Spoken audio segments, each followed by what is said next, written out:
Why PewDiePie is a Swedish YouTuber, comedian, and philanthropist, known primarily for his Let's Play videos and comedic formatted shows.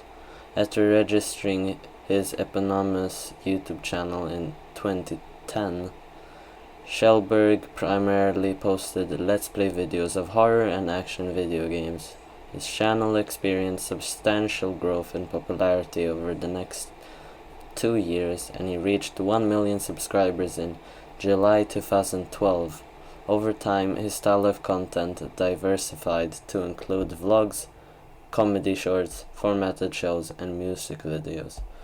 Kjellberg became the most subscribed YouTuber on 15th of August 2013, and after being briefly surpassed in late 2013 by YouTube Spotlight, firmly held the title until early 2019,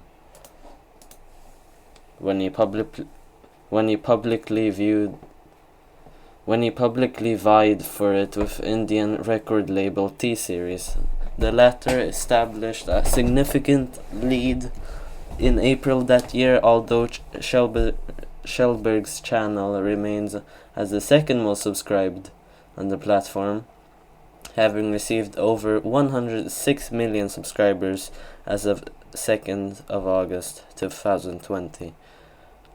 From 29th of December 2014 to 14th of February 2017, Kjellberg had the most viewed channel on YouTube. As of 27th of May 2020, his channel has received over 25 billion views, ranking as the 16th most viewed channel on the platform.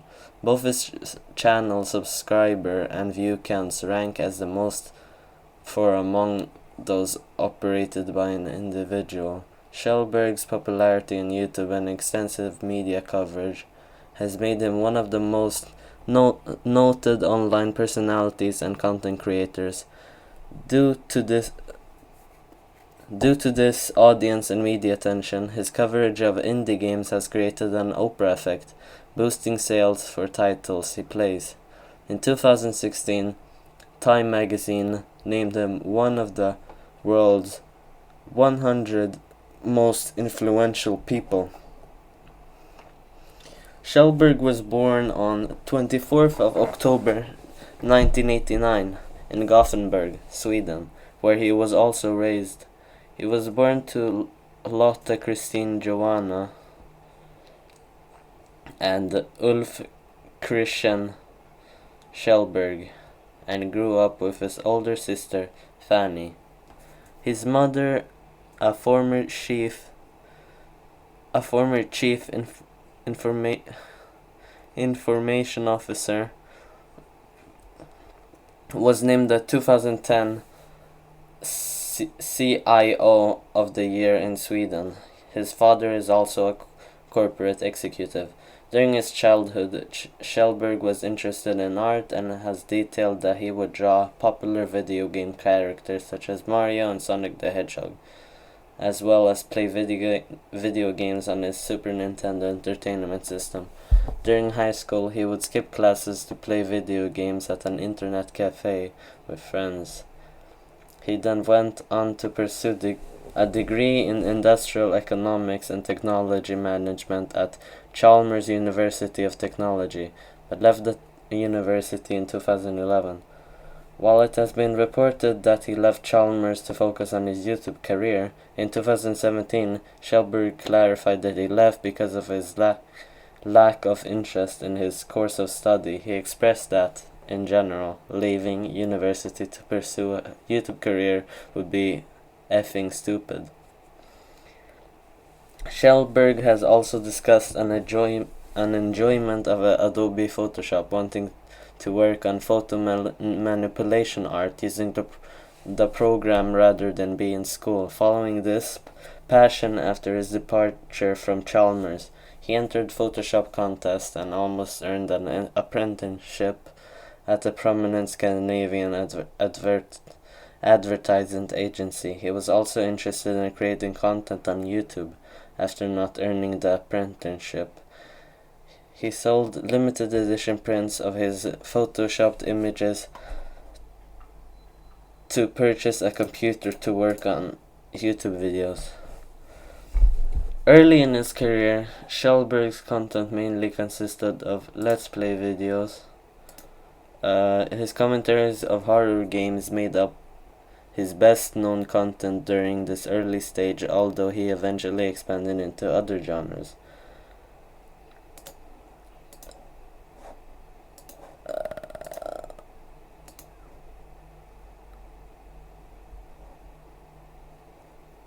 Unlike conventional walkthroughs, Kjellberg devoted his Let's Play videos to communicating more personally with his audience. Variety detailed that Kjellberg acts like he's spending time with a friend. He begins each video introducing himself in a high-pitched, goofy voice, drawing out the vowels of his YouTube moniker, then delves into the videos. Known for his idiosyncratic sense of humor, the nature of his video content has been described by various outlets as goofy, energetic, and obnoxious, yet genuine and unfiltered. Grossman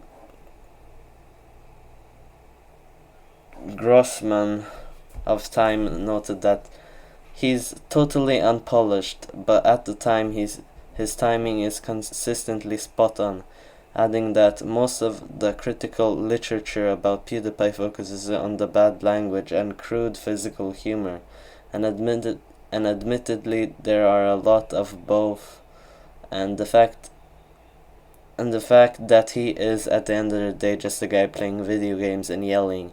Rob Walker of Yahoo wrote Kjellberg's chosen mode of sharing his critique happens to be ribald entertainment, an unmediated stream of blurted jokes, starry yelps, goofy voices, politically incorrect comments, and pretty much non-stop profanity. Occasionally, Kjellberg resorts to just gameplay, resulting in silent or emotional commentary. His playthrough of The Last of Us was detailed to leave the usually vocal gamer speechless at its ending.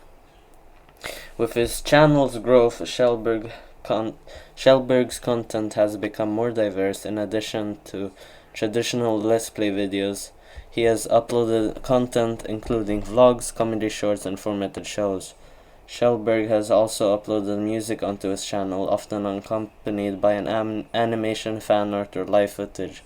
Oftentimes, music videos uploaded onto his channel is collaborative in nature, and he has worked with artists such as the Gregory Brothers, Boy in a Band, Rumi, and Party in the Backyard.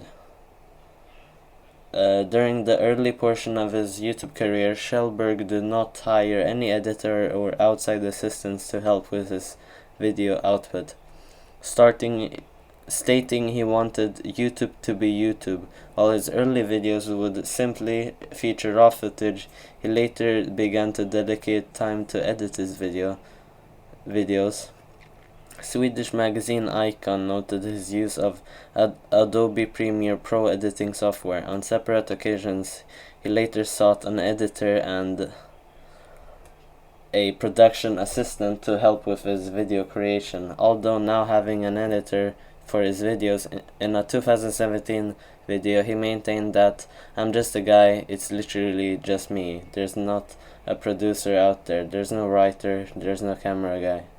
In July, Kjellberg commented that a couple months prior he had an office and a limited number of employees assisting him with his content creation. Kjellberg has been noted by himself and media outlets as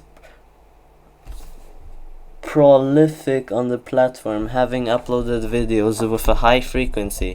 By early 2017, he had uploaded almost 3,500 videos to his channel, around 400 of which have been made private. As a result, Kjellberg has made videos and statements expressing his feelings of burnout from frequently creating content for the platform and its effect on his mental health.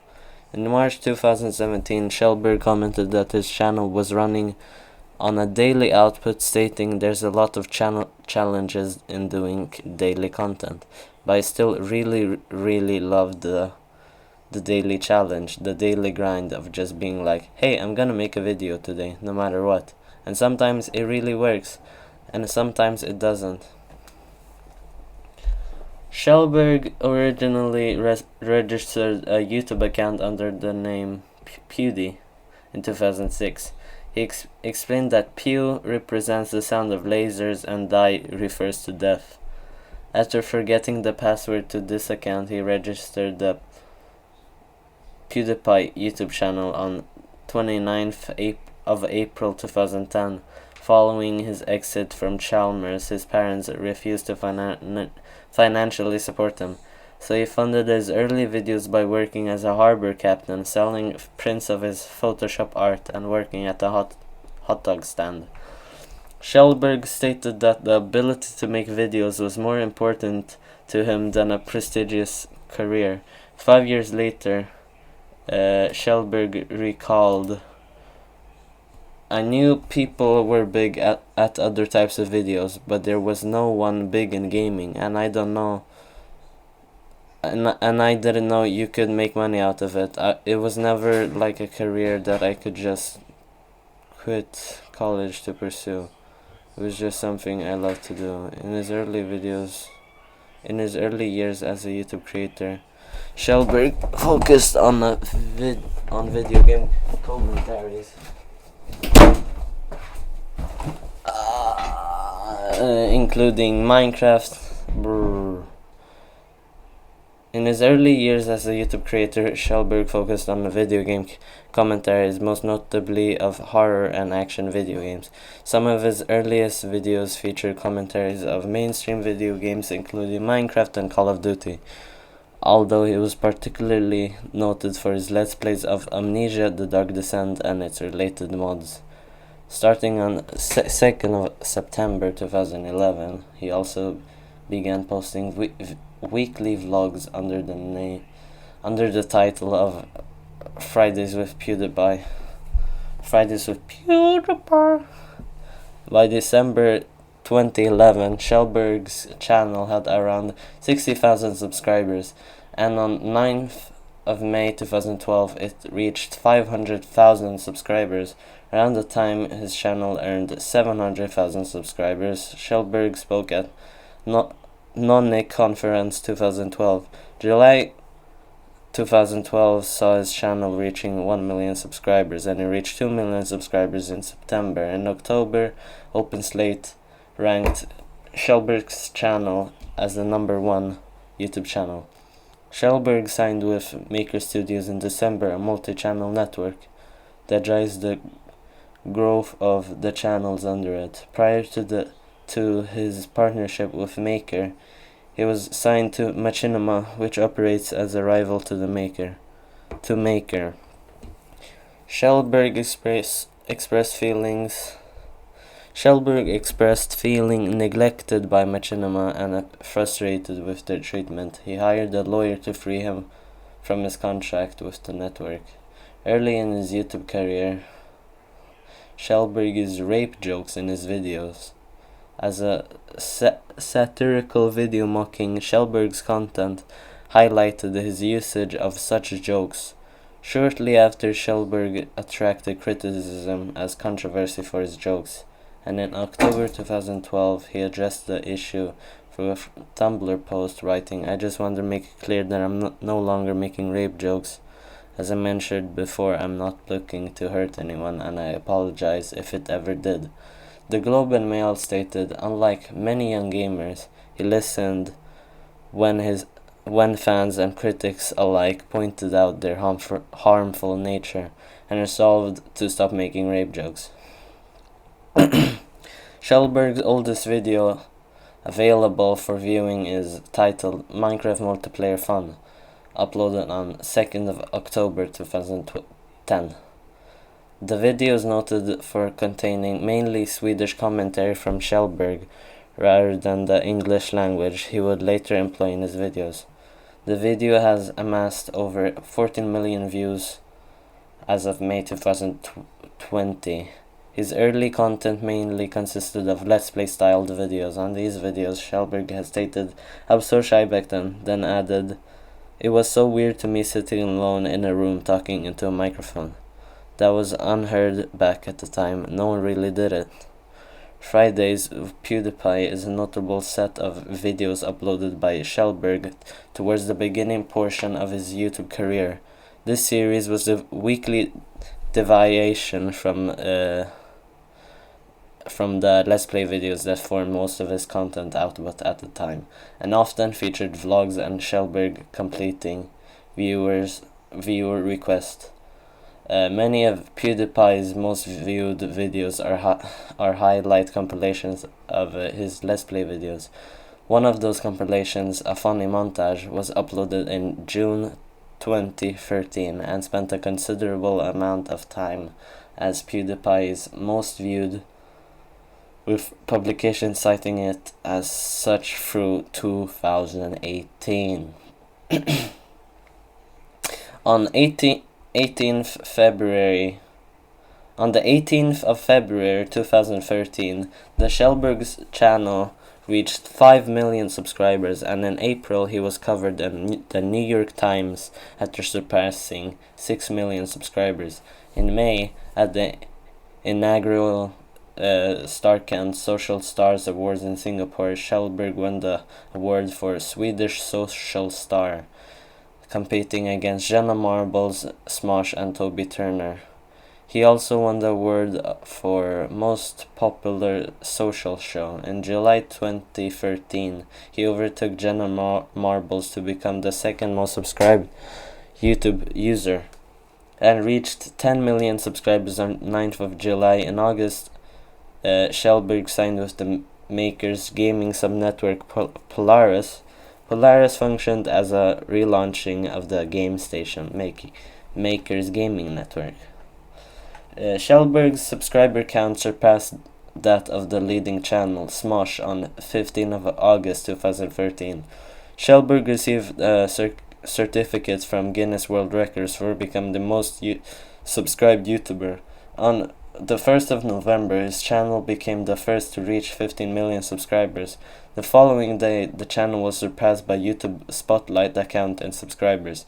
In the same month, Kjellberg proclaimed his dislike of YouTube's new comment system and disabled the comment section on all his videos.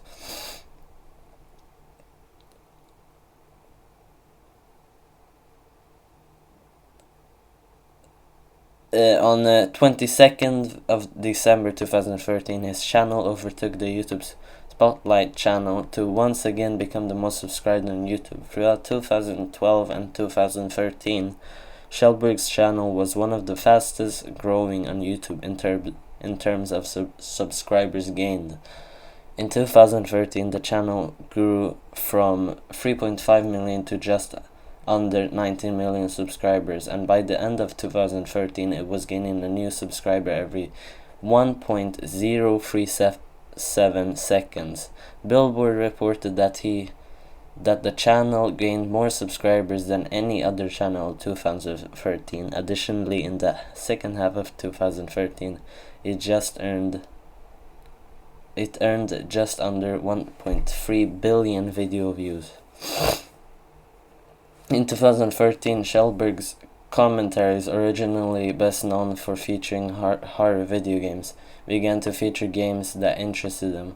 Regardless of genre, Kotaku wrote, "Instead of limiting himself to horror games, PewDiePie is now actively playing more things that interest him." In March, he updated his video production output, announcing he would be scaling down the frequency of uploads. In August 2014, Maker Studios released an official PewDiePie app for the iPhone, allowing audiences to view his videos, create custom favorite video feeds, and share videos with others. Later in the month, Kjellberg uploaded a video announcing he would permanently disable comments on his YouTube videos. He cited most comments being spam and self-advertising and was not what he wanted to see. After disabling comments, Kjellberg continued interacting with his audience through Twitter and Reddit. On 13th of October, he decided to allow comments on his videos once more, albeit only after approval. However, he expressed that he toggled his comment settings this way so that he could redirect viewers to instead comment on the forums of his broarmy.net website. He stated in a later video that disabling comments made him happier. In the same year, Schellberg began streaming videos of his co-hosted series Broken onto MLG.tv. He co-hosted the series with Kenneth Morrison, better known as Cinnamon Toast Ken, who is also a video game commentator. In October 2014, Schellberg hinted at the possibility that he would not renew his contract with Maker Studios upon its expiration in December 2014. He had expressed his frustrations with the studio's parent company, Disney. Schellberg mulled the option of launching his own network. However, in the light of news outlets reporting his disinterest in Maker, he tweeted, I feel like I was misquoted in a Wall Street Journal, and I'm really happy with the work that Maker has been doing for me. Schellberg would ultimately continue creating videos under Maker. His relationship with Maker caused the establishment of an official PewDiePie website, app, and online store to sell merchandise, while Schellberg promoted Maker's media interest and gave the network a share of his YouTube ad revenue. In 2014 alone, Schellberg's account amassed nearly 14 million new subscribers and over 4.1 billion video views. Both figures were higher than any other user. According to Social Blade, on 29th of December 2014, Schellberg's channel amassed over 7 billion views to become the most viewed channel on the website. During July 2015, his videos were documented to receive over 300 million views per month. On 6th of September, his YouTube account became the first to eclipse 10 billion video views. During late 2016 and early 2017, Schellberg uploaded a string of videos in response to YouTube changing their algorithms to focus on videos' watch time statistics. Some of these videos address the changes platform-wide negativity's effects on content creators' viewership. In one of these videos, he stated that he would be deleting his channel once it reached 50 million subscribers, a milestone that was asking his viewers to have a milestone that was soon approaching. As a satirical knock on the changing algorithms, Schellberg made a video asking viewers to help the video reach 1 million likes, which it promptly did. He followed that video with one asking his viewers to have the video reach 1 million dislikes. With over 4.1 million dislikes as of the 22nd of April 2020, the video ranks as PewDiePie's most disliked as well as one of the most disliked on the entire YouTube platform. Another video featuring Schellberg asking his viewers to have it reach 1 million comments also garnered traction. At one point, the video was noted for having over 5 million comments. However, many of the comments have since been removed, and as of 14th of April 2020, the video now has approximately 1.5 million views. By early 2017, he uploaded almost 3,500 videos to his channel, around 400 of which have been made private. The New York Times retrospectively noted that around 2015, Schellberg's video content experienced a change in style. He began to take more risks. He continued playing video games, but he started experimenting. He did viral challenges and made fun of other YouTubers, and reviewed meme submissions from his fans. Schellberg has attributed his content around the time as a result of immaturity, boredom with playing video games, YouTube's platform incentives, and the belief that his channel's growth had plateaued. On video One video cited as being representative of this change featured Schellberg reading erotic fan fiction about characters from the Disney film Frozen. Then CEO of the Walt Disney Company, Bob Iger, was reportedly angered by the video, putting Schellberg's deal with the Maker Studios, a Disney subsidiary, in jeopardy. During the September 2015, Schellberg teased about having a role in a web television series, stating that he was in Los Angeles for the show's shooting. Although not many details were revealed at the time, it was later announced that the series would be an original YouTube-Red series titled Scare PewDiePie. The series premiered the following February. In January 2016, Schellberg announced a partnership with Maker Studios to produce Revel Mode, a sub-network of Maker, that would showcase Schellberg and his friends on YouTube in an original series. After the deal, the head of Maker Studios, Courtney Holt, stated, "We're thrilled to be doubling down with Felix." Along with Schellberg, 8 other YouTubers signed to the network upon its creation. Cinnamon Toast Can, Marzia, Dodger, Emma Blackberry, Blackery, Jacksepticeye, Jelly, Quebblecop, and Markiplier. 3 YouTubers, Cryotic, Kick the PJ, and Slogaman, would later join this sub-network after its launch. Throughout 2016, Schellberg's video style change became more apparent. While producing fewer Let's Play videos about horror games, his style of humor changed. He commented that he had shifted to drier humor, which was often not understood by younger viewers. He examined his older videos, and while noting the stylistic changes he had undergone, he expressed specific regret for his casual use of words like gay or retarded in a derogatory sense. In December 2016, Kotaku's Patricia Hernandez wrote about his stylistic changes, explaining that over the last year, the PewDiePie channel has also had an underlying friction, as Schellberg slowly distances himself from many of the things that made him famous. He's doing fewer Let's Plays of horror games like Amnesia, and adding the PewDiePie of 2016 can still be immature, sure, but a defining aspect of recent PewDiePie videos is existential angst, and as he describes the bleak reality of making content for a machine he cannot fully control or understand.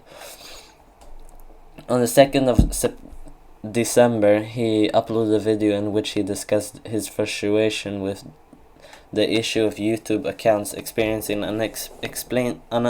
an unexplained loss of subscribers and views. He expressed many people working with YouTube have no idea of the struggles that came with being a content creator. On this issue, a Google representative provided a comment to Ars Technica, stating some creators have expressed concerns around the drop in their subscriber numbers. We found there has been no decreases in creators' subscriber numbers beyond what normally happens when viewers either unsubscribe from a creator's channel or when YouTube removes spam subscribers. As Schellberg's channel approached 15 million subscribers, he stated that he would delete his channel once it reached the milestone. On the 8th of December, his channel reached 50 million subscribers, becoming the first YouTube channel to do so. On 18th of December 2016, he received a custom play button from YouTube as a reward for reaching this milestone.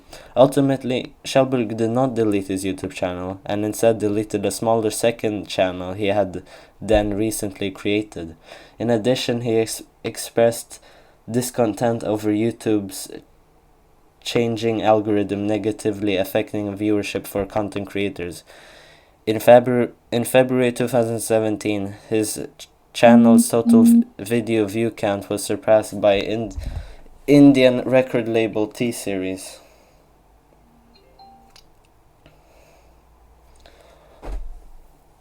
In January 2017, Schellberg uploaded a video which appeared to show him using a racial slur. The video garnered criticism and widespread attention on Twitter. In another video, Schellberg featured two paid individuals on Fiverr asking to hold a sign that read "Death to all Jews." He alleged his intent was not against Jews, but to showcase how crazy the website was. The video received negative attention and caused a media backlash, with various publications writing critically of Schellberg's defense of his controversial content as jokes taken out of context, and opining that his content helps normalize ideologies such as fascism, neo-Nazism, and white supremacy. The Wall Street Journal alleged that this was not the first time Schellberg had used anti-Semitic language and imagery in his videos. Schellberg and the two individuals later apologized, but the event led Maker Studios to cut their ties with Schellberg and Google to drop him from the Google Preferred Advertising program and cancel the upcoming second season of the Scare PewDiePie YouTube Red series. Ultimately, he apologized for his jokes, but strongly rebuked media coverage of the event, with particular criticism aimed at the Wall Street Journal. In April, while still continuing to upload new content onto YouTube, Schellberg created NetGlow, a crowd-sourced channel on the live streaming service Twitch. On NetGlow, he started streaming Best Club, a weekly live stream show. Best Club premiered on 9th of April, with its first episode featuring Brad Smith alongside Schellberg.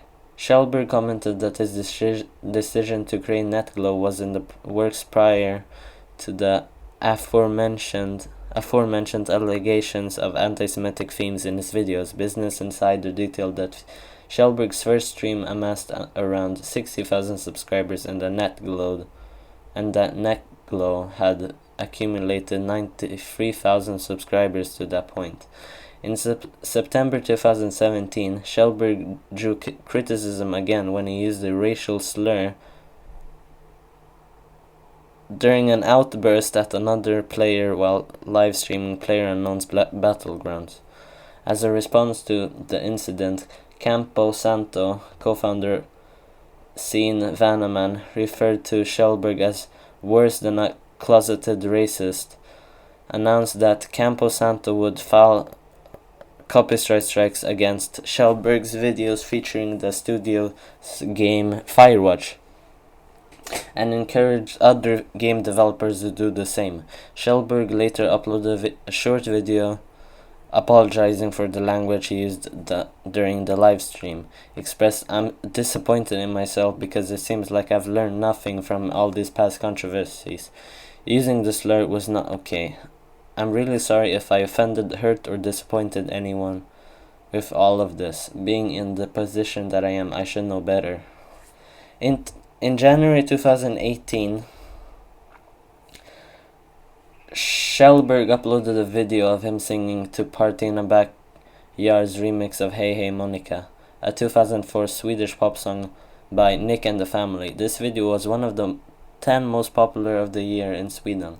In 2018, Paul McInnes of the Guardian wrote about Schellberg's YouTube content. He noted that each week Schellberg posted videos featuring one of these series formats, comparing the uploading pattern to television programming. The free series listed were You Laugh, You Lose, which features Schellberg watching humorous video clips while trying to not laugh. Last Week, I Ask You, Why, having begun as a parody and homage to Jack Douglas's Yesterday, I Ask You, where he challenges his audience to create content and reviews the output, and Meme Review, in which he reviews popular internet memes. Furthermore, Kjellberg began a book club-styled series, with his own enjoyment with the series also being noted. Kjellberg also began Pew News, a satirical series where he presents and discusses recent news stories while in character, often as fictional characters named after CNN hosts, such as Gloria Borger, Poppy Harlow, or Mary Kevernham,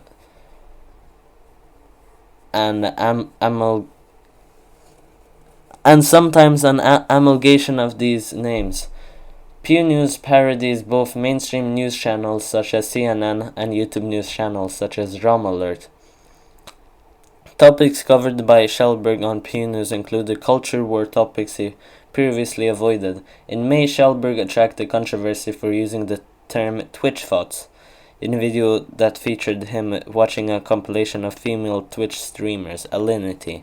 A streamer featured in the video responded by making a copyright claim against this video, which she stated was later removed by Collab DRM, a company that strikes videos on behalf of creators. Alinity stated that her reaction was caused by the rampant sexism in online communities, arguing that Kjellberg's content degraded women. She refused to accept Kjellberg's apology. In July, Kjellberg posted a meme with singer Demi Lovato's face. The meme jokingly references Lovato's struggles with addiction. The meme was posted around the same time Lovato was hospitalized after suffering an opioid overdose. As a result, he received criticism from online users, including fans of Lovato and others struggling with addiction. Kjellberg later apologized for the incident. In a video uploaded in early December, Kjellberg promoted several small content creators on YouTube, recommending his viewers to subscribe to them. Among these creators was ER, who Kjellberg highlighted for a video essay on Netflix Death Note. Shortly thereafter, The Verge's Julie Alexander said that the video in question used imagery of the Charlottesville car attack, and the channel made frequent use of racial and homophobic slurs.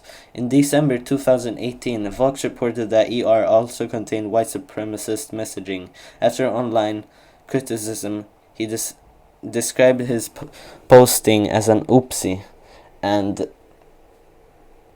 asserted that he had posted it recommending someone for their anime review, rather any intention to promote anti-Semitism. Kjellberg said he was largely unaware of ER's content apart from the Death Note video essay, and revoked his recommendation of the website. This video was edited to remove the reference. In late 2018 and early 2019, Kjellberg reacted to various compilations of TikTok videos on 27th of December 2018. Kjellberg uploaded YouTube Rewind 2018, but it's actually good, in response to generally negatively received YouTube Rewind 2018, Everyone Controls Rewind, which was originally uploaded by YouTube's Spotlight channel. On 5th October 2018, Kjellberg uploaded a diss track against Indian record label T-Series titled T-Series Diss Track, later renamed Bill Lasagna. In response to their YouTube channel being projected to surpass his in subscribers, the video went on to replace a funny montage as PewDiePie's most viewed video. As of 25th of April 2020, the video has accumulated over 245 million views. It included some lines mocking the Indian background of T-Series, such as the line, "Your language sounds like it come from a mumble rap community, which have been described as racist in media publications, as well as in court ruling from the High Court of Delhi. Schellberg also made allegations against T-Series using subscribing bots but failed to prove so, as YouTube claims to have a strong policy against fake engagement. On the prospect of being surpassed by T-Series in terms of subscriber count, he stated that he was not concerned about T-Series, but feared the consequences a corporate channel surpassing him would have for YouTube as a video sharing platform.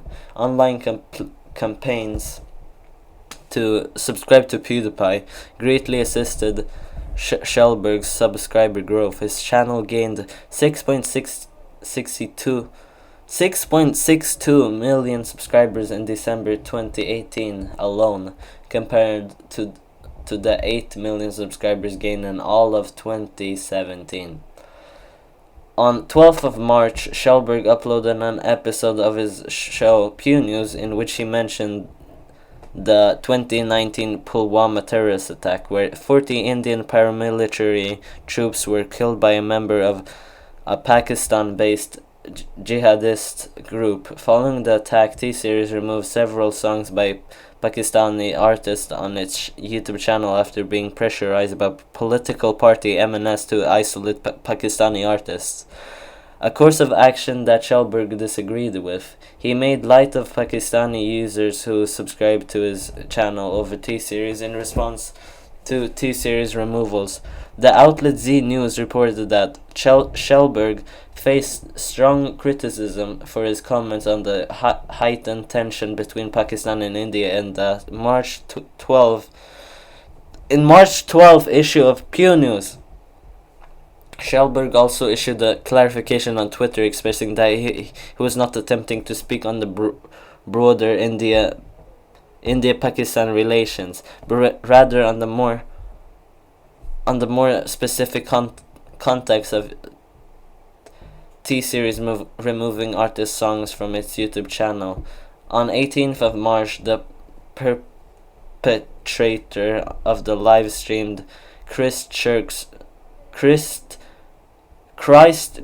mosque shootings said, "Remember, lads, subscribe to PewDiePie," before carrying out the attacks. In response, Schellberg tweeted his disgust after having his name associated with the attack and offered condolences to those affected by the tragedy.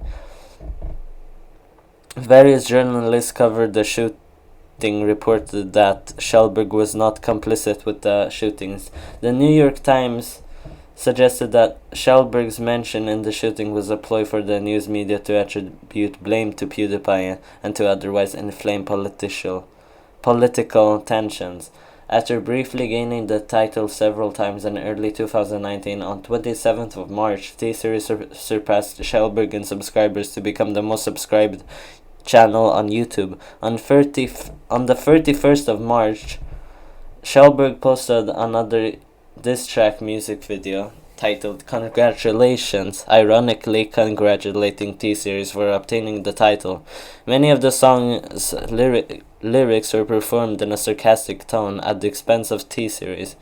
In the music video, Schellberg mocked T-Series and its actions, alleging T-Series was founded to sell pirated songs and mocking them for sending him a cease and desist letter after Bill Lasagna, alleging that his actions and words in that first diss track were defamatory. He also mentioned the CEO of T-Series tax evasion scandal and #MeToo allegations. The day after the video's upload, Schellberg temporarily regained his lead over T-Series as the most subscribed channel. On 11th of April, T-Series started to seek court orders to remove Schellberg's diss tracks from YouTube, according to entertainment and law website iPermentlaw. T-Series sought out a court order from the High Court of Delhi to remove PewDiePie's Bill Lasagna and congratulations from YouTube. The alleged court order was ruled in favor of T-Series. It was allegedly stated that the complaint against Kjellberg claimed that his songs were defamatory, disparaging, insulting, and offensive, and noted that comments on the videos were abusive, vulgar, and also racist in nature. Access to the music videos on YouTube was later blocked in India. The two parties were reported to have come to a settlement later that July, although Kjellberg's videos remained blocked in India. Finally, on 28th of April, Kjellberg uploaded a video entitled "Ending the Subscribe to PewDiePie Meme," in which he asked his followers to refrain from using the phrase "subscribe to PewDiePie" due to incidents such as the phrase being graffitied on a war memorial, and it's mentioned by the Christchurch mosque shooter the following day during a live stream showing a plane fly over New York City with a banner attached saying "subscribe to PewDiePie."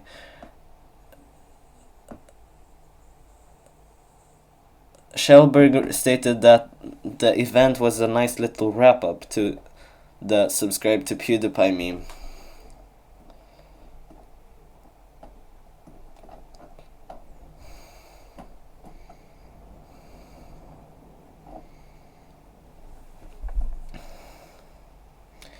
On 9th of April 2019, Kjellberg announced that he would live stream exclusively on streaming service DLive as a part of a deal with the company. On the 21st of June, Kjellberg launched Gaming Week, during which he would focus on uploading Let's Play videos every day for the first time in several years. Among the games played were Minecraft, which he surprised himself by enjoying. Kjellberg largely centered his videos around Minecraft in the following months, with the content featured in his series Meme Review and Xiwii also becoming focused on the game. Although he had played Minecraft earlier in his YouTube career, he had very rarely played it in the following years due to reluctance to join the trend of Minecraft YouTubers, whom he felt only played the game because of its popularity rather for their enjoyment. This transition was largely successful for Kjellberg, who received a large increase in views, achieving over 570 million views during the month of July, the most views received by the channel in a month since at least October 2016. And his daily number of new subscribers growing from 25,000 to 45,000 during that month. Despite this success, Kjellberg insisted that he played the game for his enjoyment and did not want to become solely a Minecraft YouTuber, stating, "If Minecraft gets boring, I can just move on to other things." On the 25th of August, Kjellberg became the first individual YouTuber to surpass 100 million subscribers. His channel was the second overall to reach the milestone after T-Series, who passed the mark earlier in the year. YouTube tweeted a congratulatory post to note the occurrence and awarded him a red diamond play button. In October, Kjellberg stated in a video that his YouTube content, as well as content related to him on other websites such as Reddit, had been blocked in China. He explained that this was due to his comments about the 2019-20 Hong Kong protest and an image of China's paramount leader Xi Jinping being compared to Winnie the Pooh shown in a previous video. In December, Kjellberg was acknowledged as the most viewed creator of the year with more than 4 billion views in 2019. In December 2019, Kjellberg announced that he would take a break from YouTube the following year and deleted his Twitter account because of the dissatisfaction with the site. Kjellberg began his hiatus on 15th of January 2020 and returned on the 21st of February. In May, he signed an exclusive deal to stream on YouTube, as the platform was enrolling high-profile streamers to rival competitors like Twitch and Mixer. At the time of signing with YouTube, Kjellberg had amassed over 800,000 followers on DLive, but due to his deal with former and not having streamed on latter in 4 months, TubeFilter noted that it was unclear if Kjellberg was still affiliated with DLive.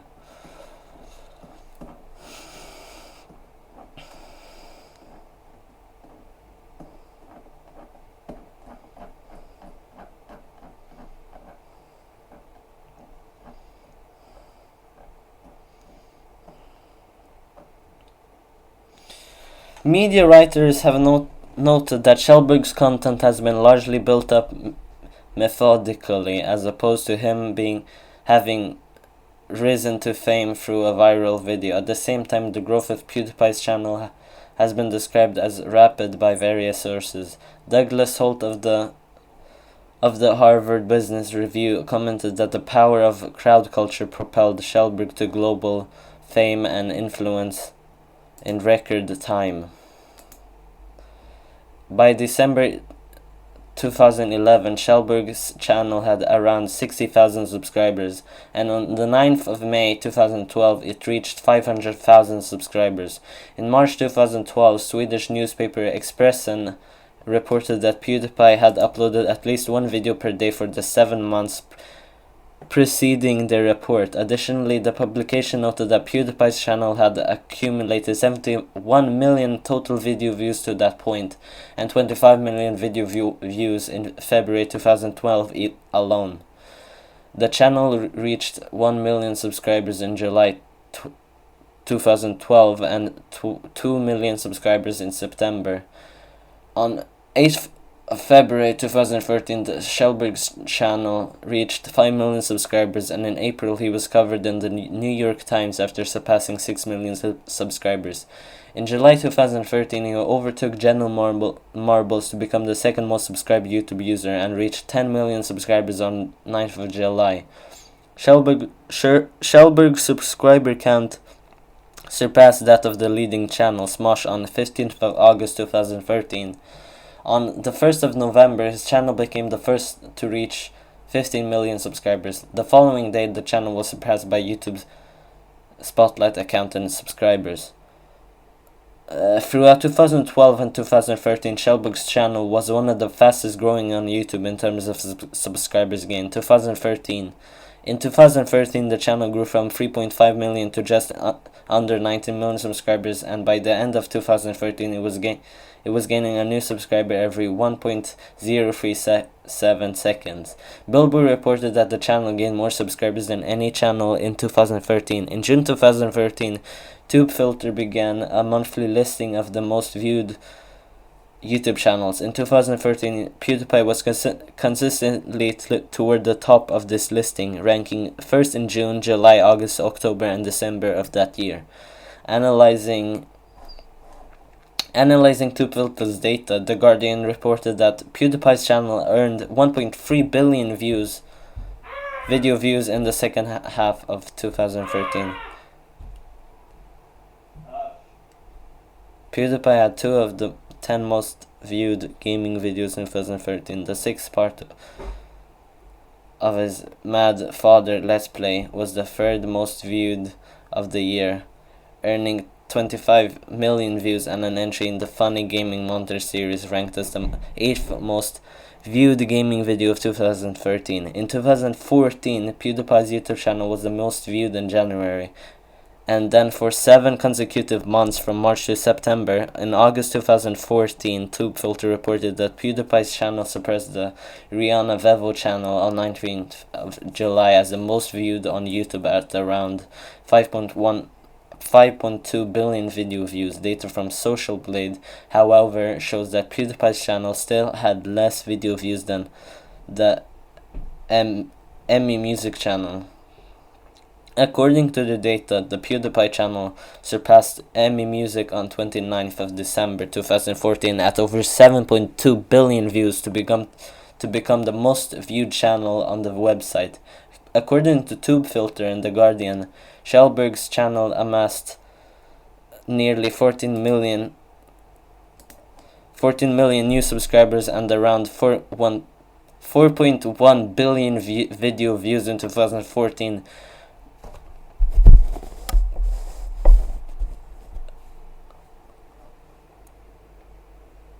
Both figures were higher than any other user.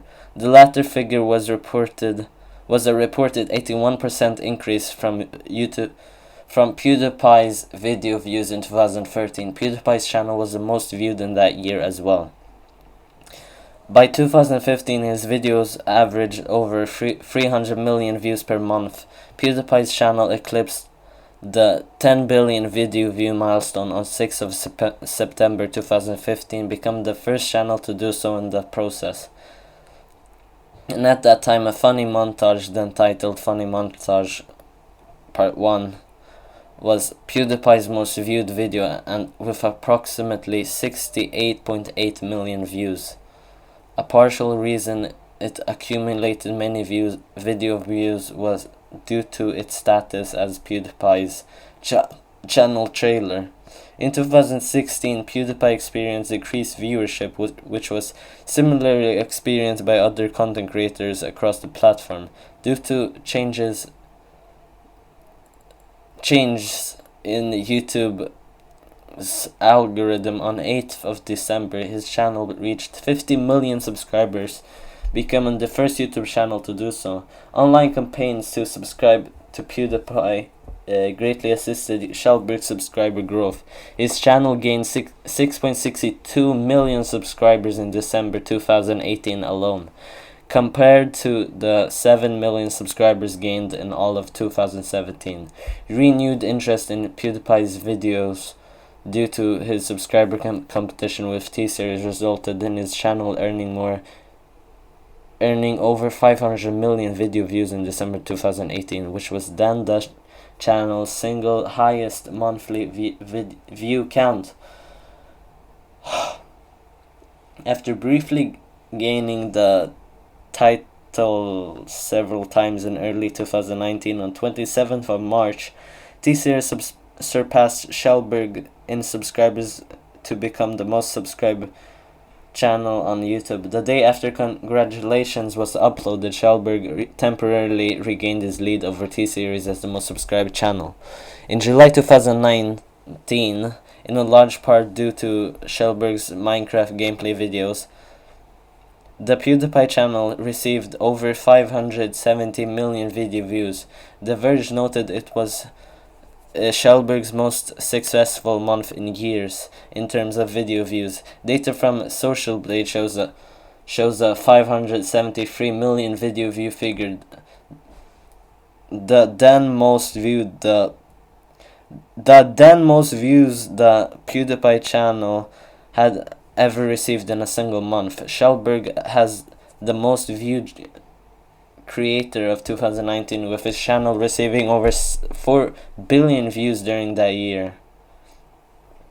Along with tseries, the PewDiePie channel is one of only 2 on YouTube to receive all 5 tiers of YouTube Creator Awards: Silver, Gold, Diamond, Custom, and Red Diamond Creator. These awards are earned upon surpassing the 100,000, 1 million, 10 million, 50 million, and 100 million subscriber milestones, respectively.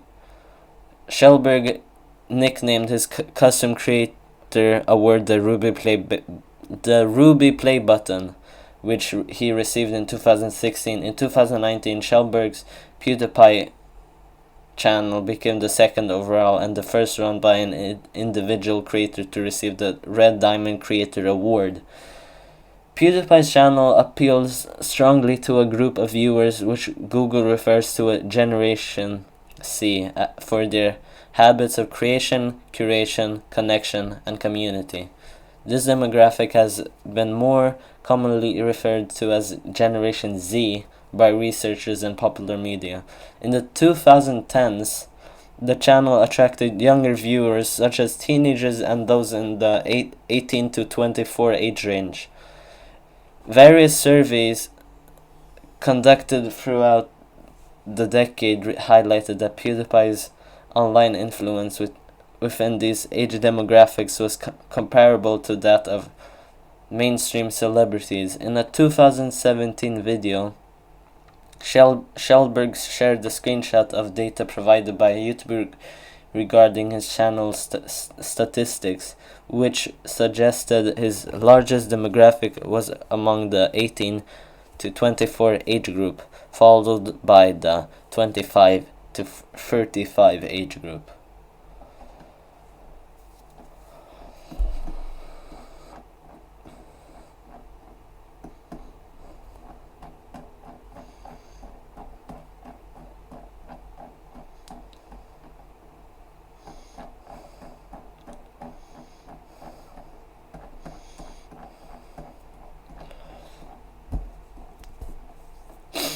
Schellberg's YouTube content has been met with mixed critical reception, with media outlets writing that he is one of the most popular creators online. Despite being involved in multiple media controversies, Schellberg has become one of the most noted content creators online and has been cited as largely influential for digital content creation, particularly on YouTube.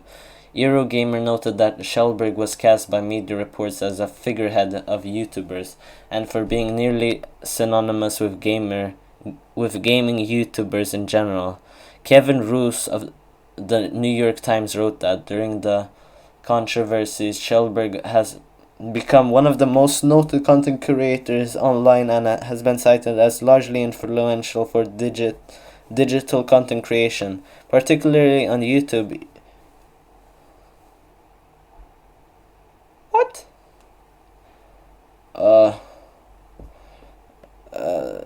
During the period in which Schellberg had the most subscribed channel, but prior to his alleged anti-Semitism controversy. Schellberg was not just the YouTuber with the biggest channel. To many inner YouTubers, he represented the values of the platform: lo-fi, authentic, defiantly weird. Schellberg's video content has been described by various outlets as goofy, energetic, and filled with profanity. In addition, Schellberg's on-camera personality has been generally received as genuine, unfiltered, and self-aware by various outlets. Schellberg has also been received negatively by the media, with detractors describing his content as obnoxious and often reporting his popularity as an inexplicable phenomenon. Rob Walker of Yahoo has commented positively on Schellberg's intelligence, stating Schellberg is clearly smart based on when he speaks directly to his audience. Other outlets such as Time and The Verge have written similar sentiments, describing Schellberg as articulate and self-conscious, respectively. In contrast, Andrew Wallenstein of Variety heavily criticized Schellberg following his channel becoming the most subscribed on YouTube, describing his videos as aggressive stupidity and psychobabble. Psychobabble.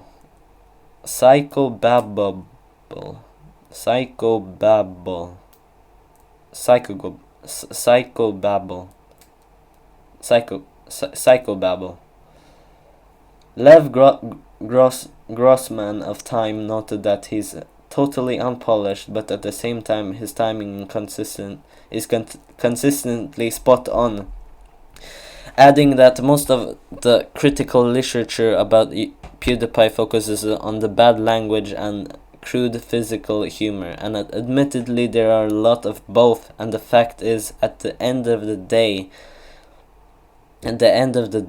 just a guy playing video games and yelling. Walker wrote Schellberg's chosen mode of sharing his critique happens to be ribald entertainment, an unmediated stream of blurted jokes, started yelps, goofy voices, politically incorrect comments, and pretty much non-stop profanity. Justin Charity of the Ringer stated PewDiePie isn't a comedian in any conventional conventional sense, but described his hosting style as loopy and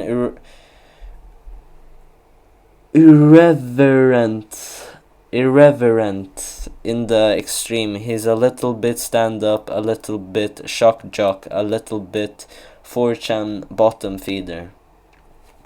In regards to his early Let's Play content, Swedish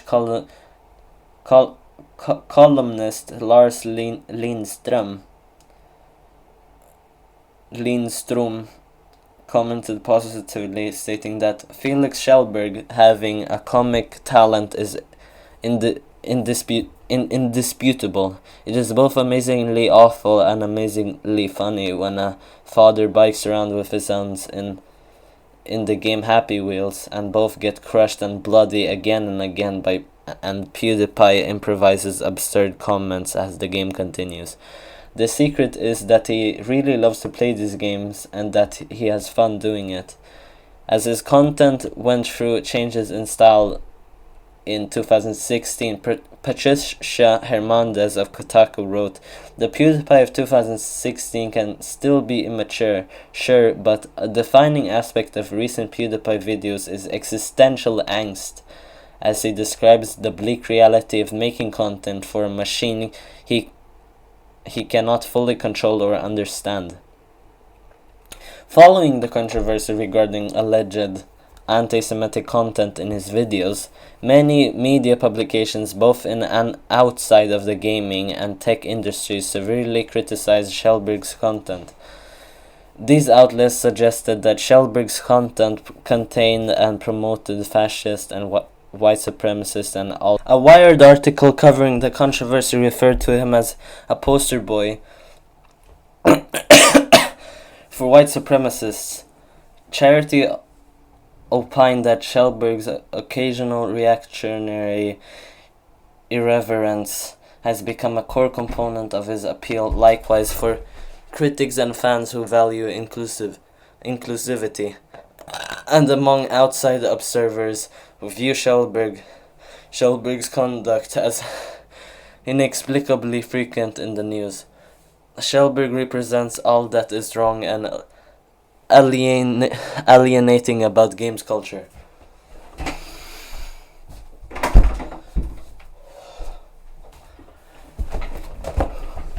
In 2018, while noting that his content was rarely analyzed or written about, Paul McInnes, The Guardian wrote, "Given the scale of his audience and his influence, not much is written about PewDiePie. Tech sites like The Verge and Polygon report on him and often critique him severely, but in mainstream media, his name has broken through only either as a result of novelty or scandal." Touching on Kjellberg's alleged anti-Semitic controversy, McInnes also added that he is funny, intelligent, innovative, and highly charismatic. To call him an alt-right agitator would perhaps be unfair, as he has never publicly identified with the proto-fascist movement, but he shares much of their culture and amplifies it across the world. People should pay PewDiePie more attention.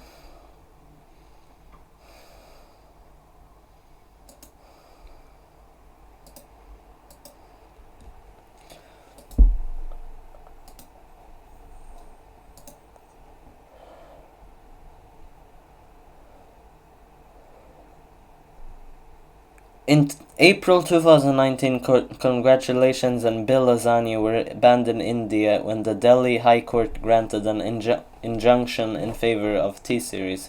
The complaint against PewDiePie allegedly stated that his songs were defamatory, disparaging, insulting, and offensive, and noted that comments on his videos were abusive, vulgar, and also racist in nature.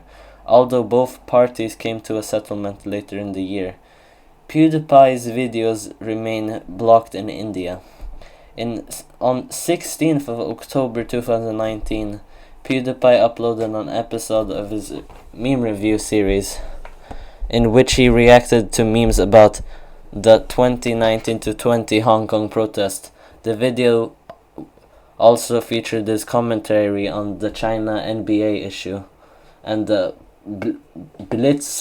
Blitzchung controversies, as well as memes comparing the Chinese Communist Party General Secretary Xi Jinping to Winnie the Pooh.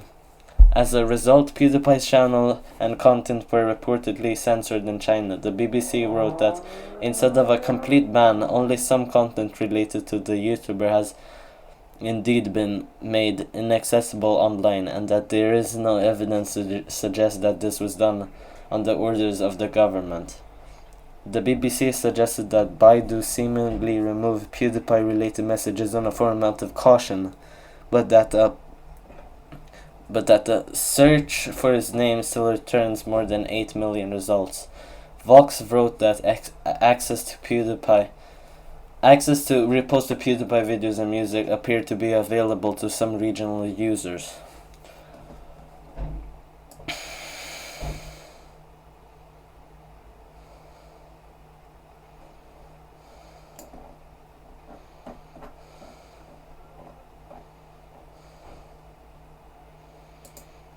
Since breaking through on YouTube with his Let's Play styled videos, Kjellberg has emerged as one of the most noted and influential online personalities.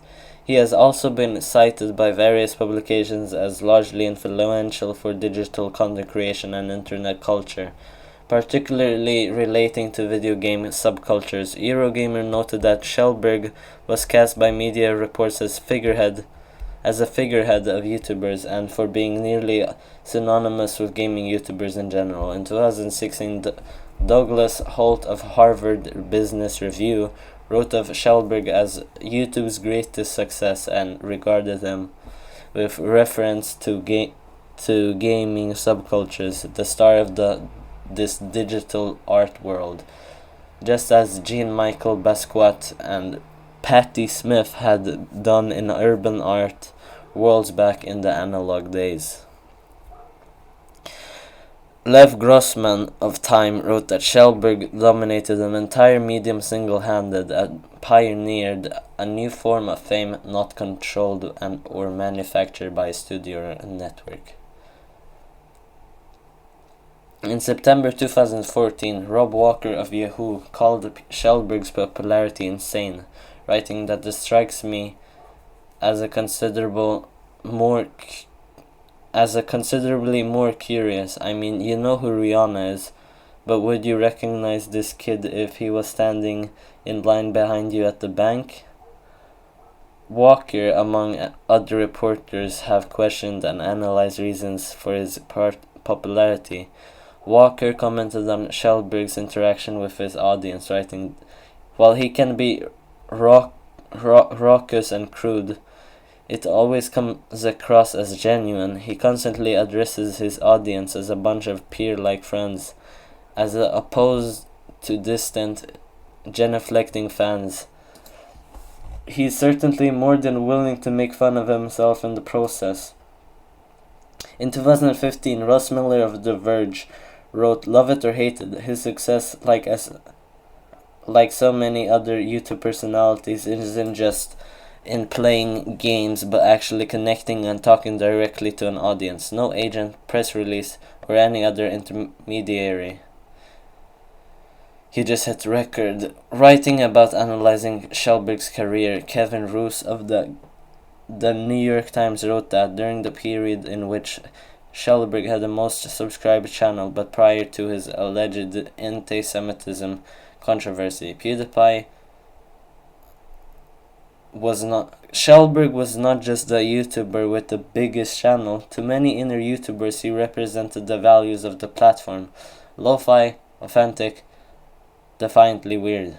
In 2018, Paul McInnes of The Guardian wrote, "Given the scale of his audience and his influence, not much is written about PewDiePie. Tech sites like The Verge and Polygon report on him and often critique him severely, but in mainstream media his name has broken through only either as a result of novelty or scandal," and noted that his content was rarely written about. In the wake of the Wall Street Journal controversy, John Herman of the New York Times commented that Schellberg bemoaned YouTube's structure and the way it had changed. He balked at its limits and took joy in causing offense and flouting roots. Over time, he grew into an unlikely, disorienting, and insistently unserious political identity. He became YouTube's very own populist recreationary. Max Red of Intelligencer retrospectively opined on Schellberg's alleged anti-Semitic controversy, commenting that Schellberg, for his part, is seen as a standard bearer for the oppressed YouTuber subject to the whims of YouTube's corporate masters, a symbol of the ongoing tension between YouTube and the culture that it spawned, and adding that he, through fights over his behavior and his position with the YouTube space, is something like a gateway drug to bigger political battles over free speech, the role of media, and diversity. Shortly prior to his 2020 hiatus, Aaron Niren of Variety commented that Schellberg's popularity continues unabated in spite of, or perhaps because of, the fact that he has been the subject of ongoing controversies. Schellberg's influence has ranked highly on various lists, subtitled as the King of YouTube on the Verge 2014 Verge 50 list, the outlet definitive list of the most interesting people building the future. On his listing blurb, The Verge wrote that Schellberg's real talent is finding the human within games. He's just a normal person, finding the authentic in games for an audience that are desperate for a little more humanity. In 2015, Schellberg was included on Time's list of the 30 most influential people on the internet, with the publication writing that his channel broadcasts some of the most watched programs in pop culture. Later in 2015, Schellberg was featured on the cover of Variety's Fame Changers issue, with the magazine ranking him as the #1 fame changer, or those whose influence stands head and shoulders above the rest. The following year, Time included him on their Time 100 list, with South Park co-creator Trey Parker writing in his entry. I know it might seem weird, especially to those of us from an older generation, that people would spend so much time watching someone else play video games, but I chose to see it as the birth of a new art form, and I don't think anyone should underestimate its most powerful artist. Forbes wrote that Schellberg's overall brand suffered earlier this year when he included anti-Semitic content in 9 of his videos. When citing their reason for not ranking him as the top gaming influence, Forbes still included Schellberg in the gaming category of their June 2017 top influencers list. In September 2019, the Sunday Times ranked him first on their tier of the UK's 100 most influential people online. Schellberg has himself stated that he dislikes being called famous and has been referred to as shy and quiet, and much more reserved in real life, by a colleague who worked with him on Scare PewDiePie. In a Rolling Stone article, Schellberg admitted to being shocked by his fame. He recalled a gaming event near his hometown, stating, I remember there were 5 security guards yelling at the crowd to back up. It was out of control. It was shocking to find myself in the situation where I was that celebrity person. In 2019, with the New York Times, Schellberg commented on his influence, stating, it's weird for me to be in this position because I don't really want to be in this position. He went on to express feelings of nostalgia for his early YouTube career, when he had fewer subscribers, and admitted to periodically thinking about giving up the platform altogether.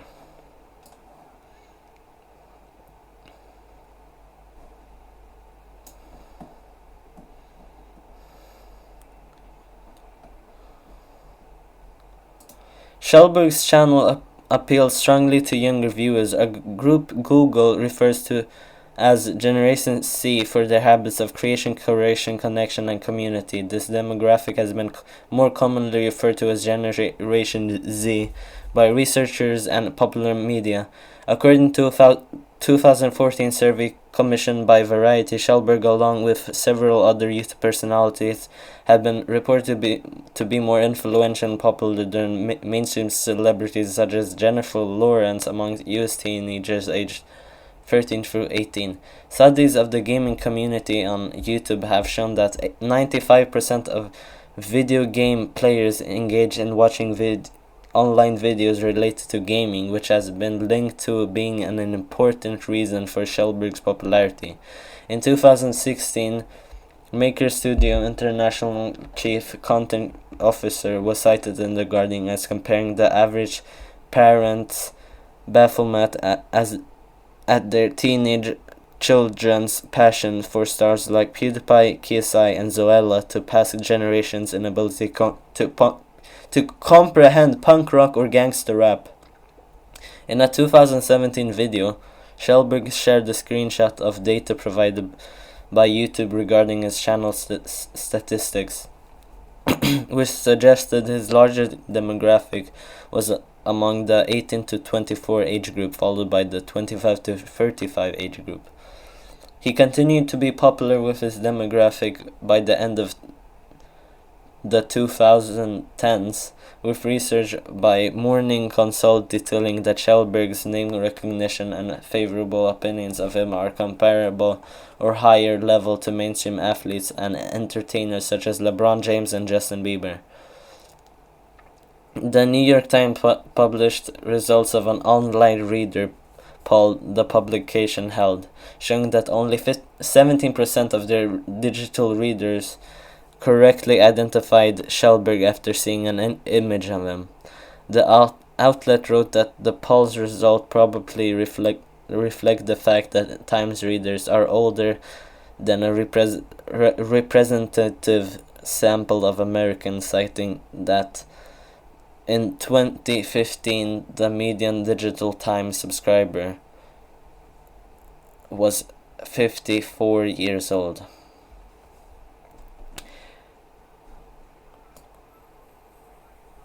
ESPN noted in 2015 that Schellberg typically performed a bro-fist gesture at the end of his videos and often referred to his fans as the Bro Army, addressing his audience as bros. Likewise, media outlets also adopted the name when referring to Schellberg's fan base. Later in his YouTube career, Schellberg stopped using the term Bro Army and began to refer to his audience as Squad Fam, 9-year-olds and later 19-year-olds. In his videos, the fan base has been subject to criticism. In July 2018, Wired published an article referring to Schellberg's fan base as toxic, stating it's not just that they've been stuck with the Swedish gamer, alleged comedian, as he peppered his videos with racial slurs, rape jokes, and anti-Semitism and homophobia for nearly a decade. Though that's bad enough, it's also that they insist that PewDiePie somehow isn't being hateful at all. At the 2013 Social Star Awards, Schellberg greeted his fans personally despite security warning him against doing so. Schellberg also mentioned that this event to Rolling Stone, stating, "I didn't even understand that they were screaming for me at first." Schellberg has commented on fans from Malaysia and Singapore during a trip to Kuala Lumpur in 2016. Fans entered his hotel to search for him, which he expressed annoyance with. In a 2019 vlog, Schellberg expressed that fans in Malaysia and Singapore can be very hectic and squeamish and crazy, and they lose their minds when they see you. He later apologized to fans from the two countries, stating that seeing the effect he had on fans back then during his 2013 trip to Singapore was cool, and that he would be lying if he claimed to hate this initial experience with fans. although added that he has grown to not enjoy being treated as more than a person. Business Insider Singapore reported that some fans took offense to Shellberg's comments, but that most netizens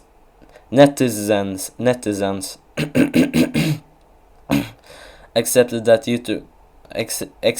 YouTuber's apology and admitted that fans had gone overboard in evading his privacy. Relating to his responsibility to his audience, Shellberg stated, "Many people see me as a friend that they can chill with for 15 minutes a day," adding, "The loneliest in front of the computer screens bring us together, but I never set out to be a role model. I just want to invite them to come over to my place."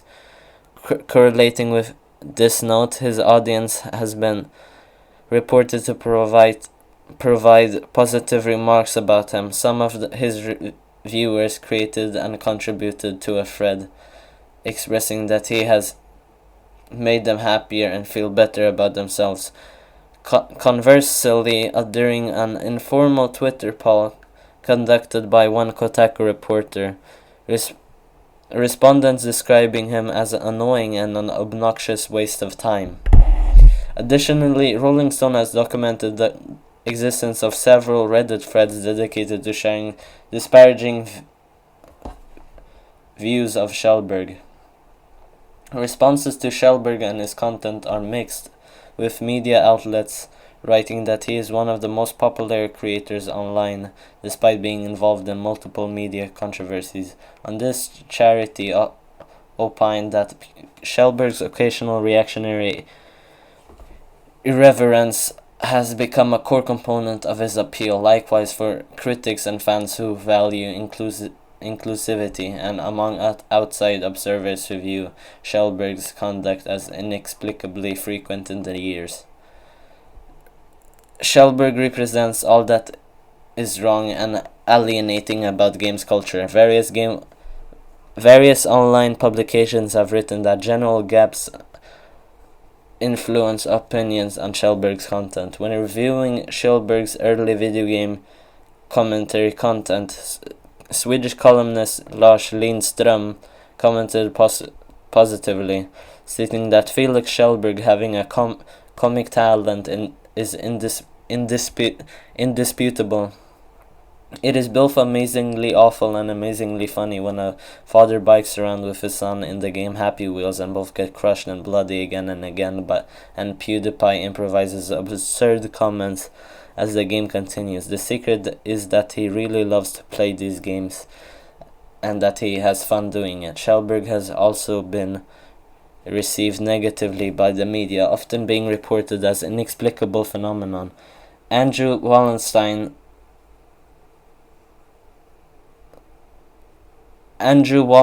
of Variety heavily criticized Shellberg, following his channel becoming the most subscribed on YouTube, describing his videos as aggressive stupidity and psychobabble.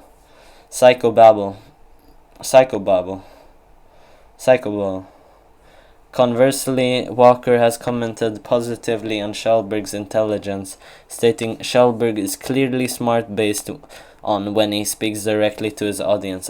Other outlets such as The Verge and Time have written similar sentiments, describing Shellberg as self-conscious and articulate. Respectively, in September 2017, Justin Charity of The Ringer stated, PewDiePie isn't a comedian in any conventional sense, but described his hosting style as looping irreverent in the extreme. He's a little bit stand-up, a little shock jock, a little bit 4chan bottom feeder. Following the controversy regarding alleged anti-Semitic content in his videos, many media publications both in and outside of the gaming and tech industry severely criticized Shellberg's content. These outlets suggested that Shellberg's content contained and promoted fascist, white supremacist, and alt-right ideologies. A Wired article covering the controversy referred to him as a poster boy for white supremacists.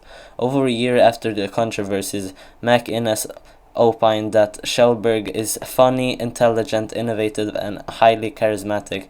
To call him alt-right agitator would perhaps be unfair, as he has never publicly identified with the proto-fascist movement, but he shares much of their culture and amplifies it across the world.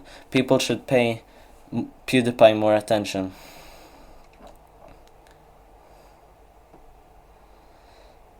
Schellberg has been noted to support video games from indie developers, often having played through such titles in his videos. His commentaries have had a positive effect on the sales of indie games, with the Washington Post writing that game makers have observed a kind of Oprah effect. The developers of indie game McPixel stated that the largest force driving attention to McPixel at the time were Let's Play videos, mostly by Jesse Cox and PewDiePie. Schellberg has also been confirmed to have positively influenced the sales of Slender, The 8 Pages, and Goat Simulator. Although games being featured on Schellberg's channel have reportedly contributed to their commercial success, he also stated, "I just want to play the games, not influence sales."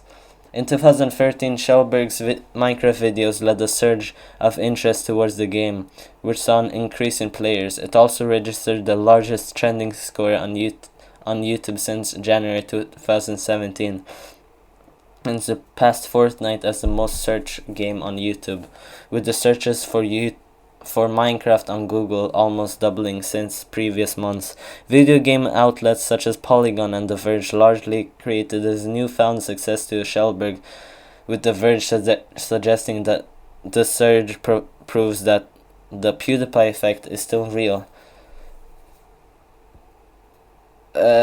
Several other popular YouTubers followed suit by focusing on Minecraft content. Polygon also noted that in the wake of Schellberg's focus on Minecraft, YouTubers focused on Fortnite began to shift towards making Minecraft videos instead.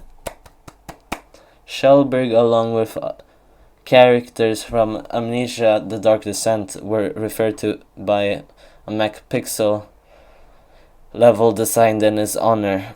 Additionally, in the video game Surgeon Simulator 2013, the alien surgery stage features an organ called pewds ball in honor of Schellberg. Schellberg agreed to allow the developers of Surgeon Simulator 2000 to use his likeness in GOTYIDST, a showering simulation video game.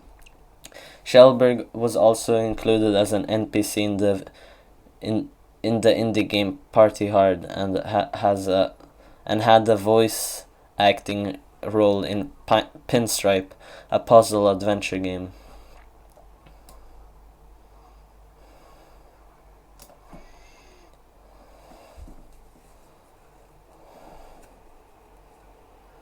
In March 2014, Schellberg made an estimated $140,000 to $1.4 million from YouTube revenue, according to Social Blade. In June 2014, the Wall Street Journal reported that Schellberg earned $4 million in 2013. Schellberg confirmed on Reddit that the figures were somewhat close to what he actually earned. In July 2015, the Swedish newspaper Expressen reported that Schellberg's production company, Pewdie Productions AB, reported earnings of 63.7 million SEK, $7.5 million in 2014. In 2015, outlets described Schellberg's income as sizable and even remarkable. Schellberg appeared at the top of Forbes' October 2015 list of the richest YouTube stars, with a reported $12 million earned in 2015. In December 2016, Forbes named Kjellberg as the highest earning YouTuber, with his annual income reaching $15 million.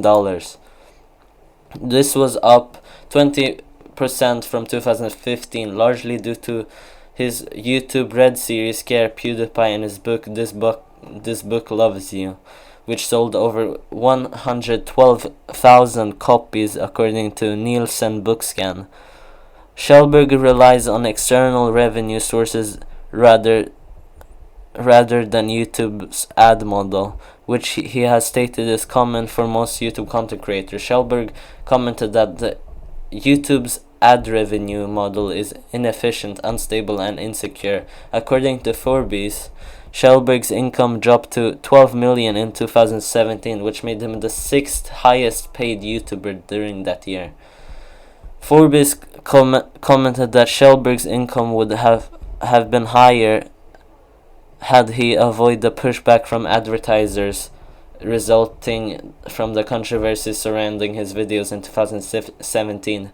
Extensive media coverage on his earnings has been met with frustration by Kjellberg, who has stated that he is tired of talking about how much he makes and suggested that media outlets should rather report on the money he has raised for charity. The Guardian commented that the reason the media was so captivated by Kjellberg's earnings is the topic offers a rare insight into the money being made at the end of YouTube stardom, adding it's very rare for any YouTube creator to talk about earnings publicly, not least because YouTube itself does not encourage it.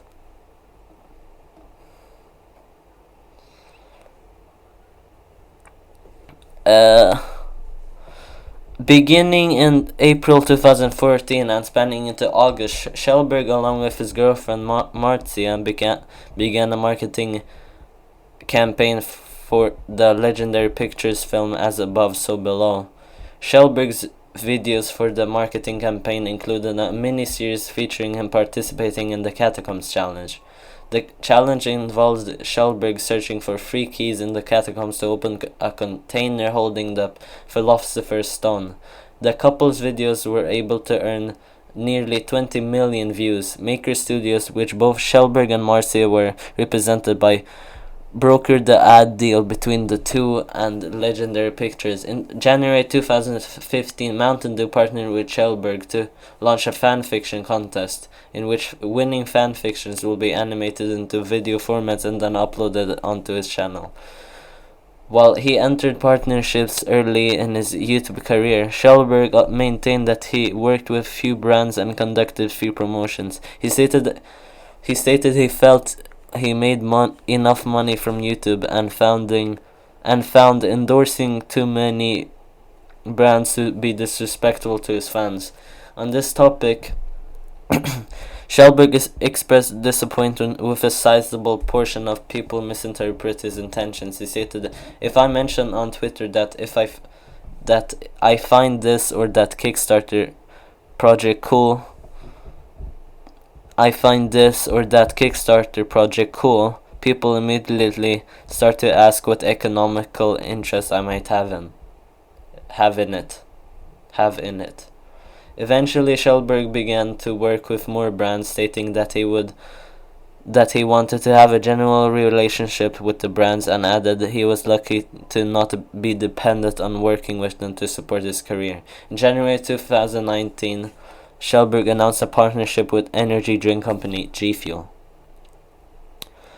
Aside from his own YouTube channel, Kjellberg has made appearances in the videos of other YouTube creators. In April 2013, he made a cameo in an episode of Epic Rap Battles of History portraying Mikhail Baryshnikov. In July 2013, he starred alongside Anthony Padilla and Ian Hickox of Smosh, as well as Jenna Marbles, as guest judges on the second season of Internet Icon.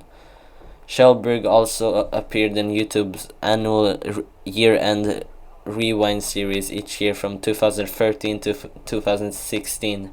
He once again appeared in YouTube Rewind in 2019. On the 3rd of June 2014, Sveriges Radio announced that Kjellberg was chosen to host his own episode of the Swedish show Sommar P1 due to his international popularity.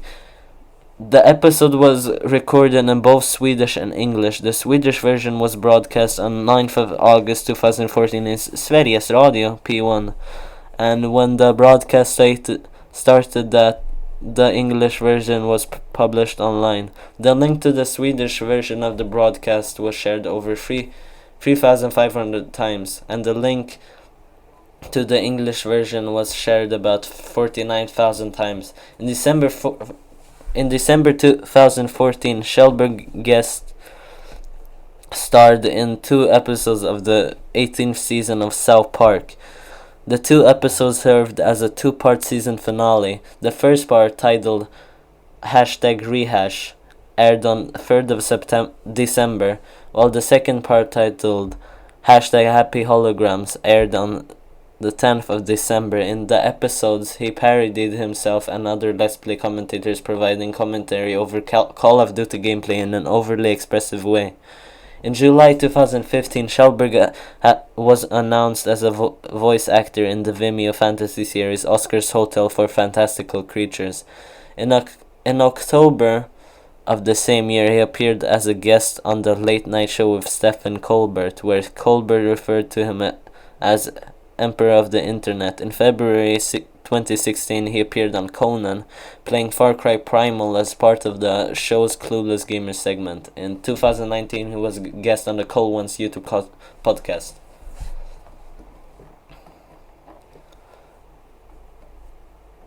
Kjellberg's popularity has allowed him to stir support for fundraising drives. In February 2012, Kjellberg ran for King of the Web,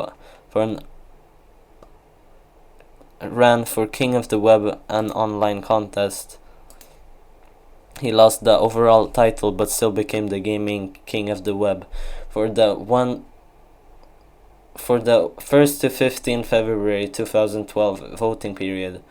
During the following voting period, Kjellberg won and donated his cash winnings to World Wildlife Fund. He has raised money for the St. Jude Children's Research Hospital and began a water campaign charity where fans could donate money to charity water in collaboration of reaching 10 million subscribers.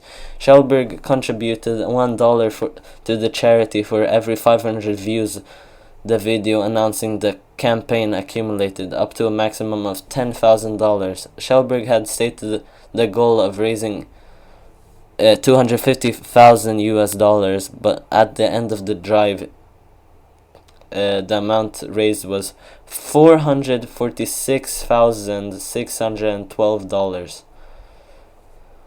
Kjellberg organized another charity drive for charity water in February 2016. The drive raised was $152,239, surpassing a $100,000 goal.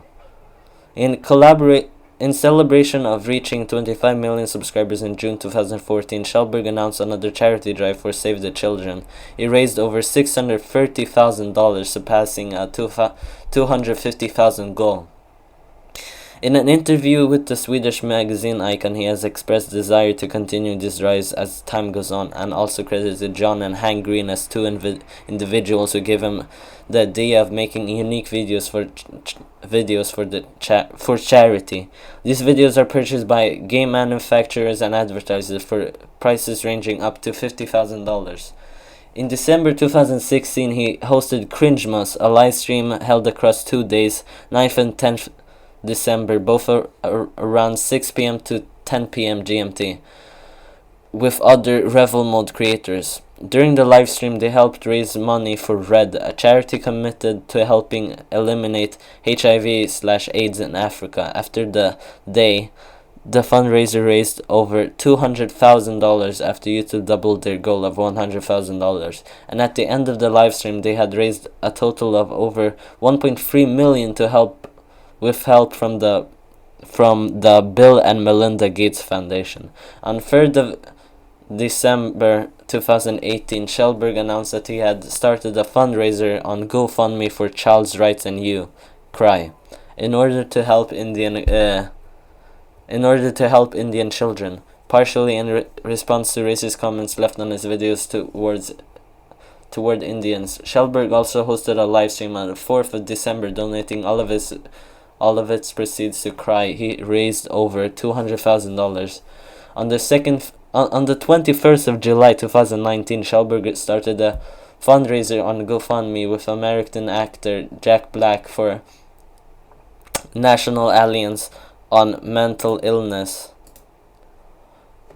in the wake of the suicide of the internet personality Etika in June 2019. Kjellberg and Jack Black streamed themselves playing Minecraft together to raise money for the fundraiser. Kjellberg donated $10,000 to his fundraiser and managed to raise over $30,000 for NAMI. Kjellberg has previously spoken on the topic of mental health, including his struggles with his own. And as part of the UK Mental Health Awareness Week in 2017, he highlighted various resources to help one's mental health in a video. In celebration of receiving his 100 million subscribers play button in September 2019, Kjellberg announced in a video that he was donating $50,000 to the Anti-Defamation League (ADL), an international Jewish non-governmental organization. Part of Kjellberg's fan base criticized his decision, citing controversial actions and stances of the ADL. Kotaku and Vice praised Kjellberg's donation and were critical to the portion of Kjellberg's fan base who opposed the donation. 2 days after his initial announcement, Kjellberg announced in another video that he had decided to withdraw his donation. He expressed that he was advised to donate to ADL and did not handpick an organization that he was passionate about, as he had done with previous donations. Additionally, he confirmed that he would still make a $50,000 donation to an organization at some point in the future, but after undergoing his usual process to select a suitable one. On 31st of October 2019, Kjellberg donated $69,420 to Team Trees, a fundraising drive taking action against deforestation by pledging to plant one tree for every dollar donated. The donation number is a comedic in-joke combining numbers from internet culture 69 and 420. On 24th of September 2015, Kjellberg released his own video game, PewDiePie, Legend of the Brofist, on iOS and Android. The game was developed by a Canadian game developer Outerminds in collaboration with Kjellberg. On the 29th of September 2016, he released another game developed by Outerminds, PewDiePie's Tuber Simulator. It was released as a free app on iOS and Android devices and released the #1 spot on the App Store within a few days of its release. On the 31st of October 2017, former Goat Simulator developer and lead designer Armen Ibrisagic announced his partnership with Kjellberg for his video game Animal Super Squad. Kjellberg helped Ibrisagic with the core concept of the game and provided him feedback and creative direction. In 2019, Kjellberg released two more video games, PewDiePie's Pixeline and pewdie. Penguin Group's Razorbill imprint released Kjellberg's This Book Loves You, a parody of self-help books. On the 20th of October 2015, this book is a collection of anti-proverbs paired with visuals. It was #1 on the New York Times bestseller list for 2 weeks in the young adult paperback category. Kjellberg and his wife Marcia launched Tsuki, a unisex clothing brand which they announced in a YouTube video. Kjellberg married his longtime Italian girlfriend Marzia Bisognin on August 19th, 2019. The two were introduced to each other through a friend of Bisognin's in 2011, and after establishing an online relationship, Kjellberg flew to Italy to meet her. The pair shuffled between Sweden and Italy before settling in Brighton and Hove in England.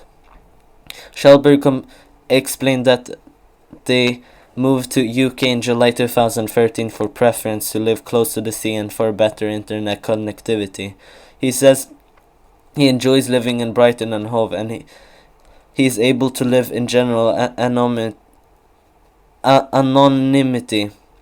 The two also have a home in Japan.